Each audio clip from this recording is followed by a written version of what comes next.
tenté de sortir, et c'est la dernière prise de parole. Et tout à l'heure, vous avez parlé de ce rapport qui est ni chiffré, à du moins ce qui n'est pas documenté pour reprendre en tout cas le langage qui s'y est, pas de nom, pas de référence. Et voilà, d'aucuns qualifieraient même d'ailleurs d'un véritable chiffon qui est balancé comme cela pour continuer à tenter de faire pression sur le gouvernement du Mali. Mais la question à laquelle je voudrais tous les deux que l'on puisse répondre est celle de savoir comment faire donc pour éviter qu'à l'avenir on puisse continuer, on va dire visiblement, à faire pression sur les États africains avec des supposés rapports que l'on aurait donc collectés, je ne sais pas depuis quel pays, contre l'armée et contre les différentes armées sur le continent africain.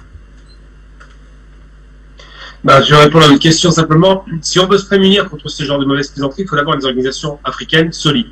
Il faut des organisations, des services de renseignement, des contre-espionnages, parce qu'il y a l'espionnage. Il faut effectivement que si des rapports arrivent, il faut imposer des preuves. C'est pas seulement les preuves, enfin des écritures, ça tout le monde peut les faire, mais c'est les preuves matérielles.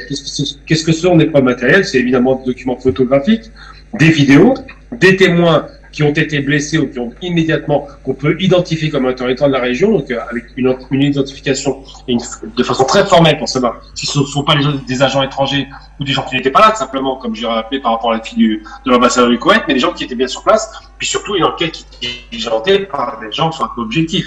Je veux dire, la question des massacres, on l'a vu avec Lumumba, c'est pareil, on avait accusé Lumumba, c'est quand même le héros de l'Afrique, on l'a accusé de massacrer ses populations. C'est systématiquement le même procédé qui est utilisé.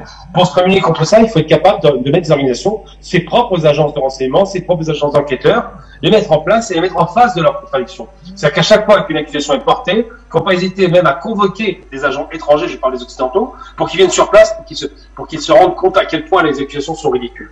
Ces méthodes-là sont grossières, elles sont connues depuis très longtemps. Quand eux massacrent, ils circulaient à rien à voir, mais par contre, quand ils prétendent qu'il y a des massacres de l'autre côté pour évidemment déstabiliser les pays, là, à ce moment-là, ils vous abordent tout un tas de rapports fantaisistes qui sont tout documentés. Donc, effectivement, qu'on ne donne pas des éléments matériels, quand les preuves ne sont pas constituées, quand c'est juste une forme de tribunal populaire pour essayer de mettre en place contre les dirigeants d'un pays qui a essayé de reprendre sa souveraineté, eh bien, il faut se poser la question de qui profite le crime toujours. C'est toujours pareil.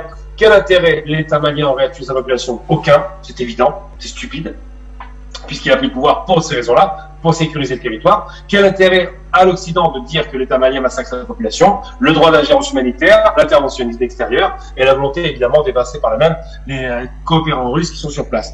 Donc, qu'est-ce qu'on peut faire? Organiser simplement les enquêtes, répondre par la diffamation avec le droit. Le droit, c'est quoi? Ce sont des enquêtes, ce sont des organisations internationales neutres et surtout, c'est obliger la partie adverse à produire des preuves.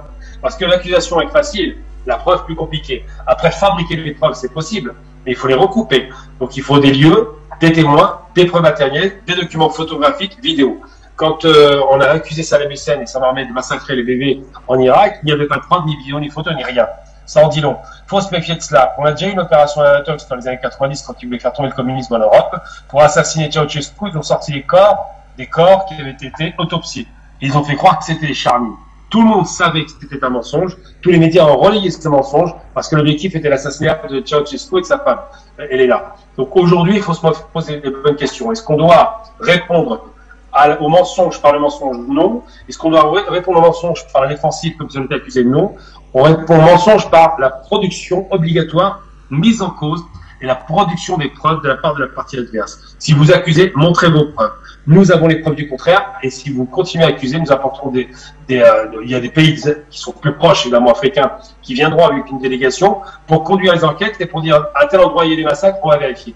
Tout simplement. Et évidemment, quand il y a des massacres qui sont faits de la partie adverse, parce qu'il y a quand même du terrorisme dans la région, eh bien, on doit vérifier. Je vais prendre un exemple très concret pour conclure mon propos. Lorsqu'en France, il y avait les attentats, vous l'avez évoqué tout à l'heure, que ce soit la Mera ou autre, en règle générale, les policiers français ne discutent pas, ils assassinent. Ils exécutent immédiatement. C'est-à-dire que le seul qui n'a pas été exécuté, on se souvient à l'époque de l'affaire de Khaled Kelkal, le type était à terre, il était blessé, les policiers l'ont fini au sol. Ça a été filmé et documenté. Pourquoi? Parce que on ne veut pas de procès. On exécute immédiatement de façon sommaire dans un pays de droit. Ça arrive, c'est comme ça. Eh bien, le seul qui n'a pas été tué, c'est Salah Ben Salam, après les attentats de Paris. Il est responsable, il n'y a aucun problème, mais c'était les Belges qui l'ont attrapé pour une fois et il a pu s'en sortir vivant. Sinon, en général, les Français exécutent de façon très sommaire, alors qu'ils ne donnent pas de leçons démocratique ou de bon comportement parce que sur leur territoire, ils n'hésitent pas une seconde à liquider tout ce qu'ils considèrent comme étant du terrorisme. Je pense que le Mali, s'il doit prendre une leçon, devrait prendre la leçon du niveau des Français et utiliser peut-être les mêmes méthodes. Je ne suis pas trop favorable au massacre, mais tout de même. Voilà. Voilà mon propos. Je pense que c'est là-dessus qu'il faut s'appuyer. Il faut obliger à produire des preuves lorsqu'on accuse quelqu'un. Merci à vous, Gamal. Afrique Média, le monde, c'est nous.